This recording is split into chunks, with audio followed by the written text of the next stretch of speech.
Chicken biryani മേടിച്ചതാന്ന് പറഞ്ഞിട്ട് നീ എന്നെ പറ്റിച്ചു കളഞ്ഞില്ലടാ റാസ്കൽ. പൊന്നേമാനെ പറ്റിച്ചതല്ല. ഇണ്ടി പോവരുത്. അന്യായക്കാരൻ തന്ന 10 രൂപ പോലും ഞാൻ മറന്നു നിന്റെ ബിരിയാണിക്ക് വേണ്ടി.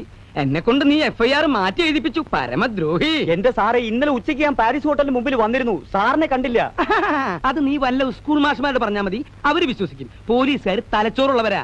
ഉച്ചക്ക് 12 മണി മുതൽ ഉച്ച തിരിഞ്ഞ് 3 മണി വരെ ഞാൻ പാരീസ് ഹോട്ടലിന് മുമ്പിൽ കാത്തുന്നതാ. തീ പാറണ വെയിലത്ത്. പറയുമ്പോ എനിക്ക് വേദനയുണ്ടടാ. ദേ, ഇന്ന് പ്രായശ്ചിത്തം ചെയ്യാതെ നിന്നെ ഇവിടുന്ന് വിടുന്ന പ്രശ്നമില്ല. ഇന്ന് എനിക്ക് ബിരിയാണി മാത്രം പോരാ, വീട്ടിലേക്ക് ഒരു പാർസലും വേണം. നടക്കണ പാരീസിലേക്ക്.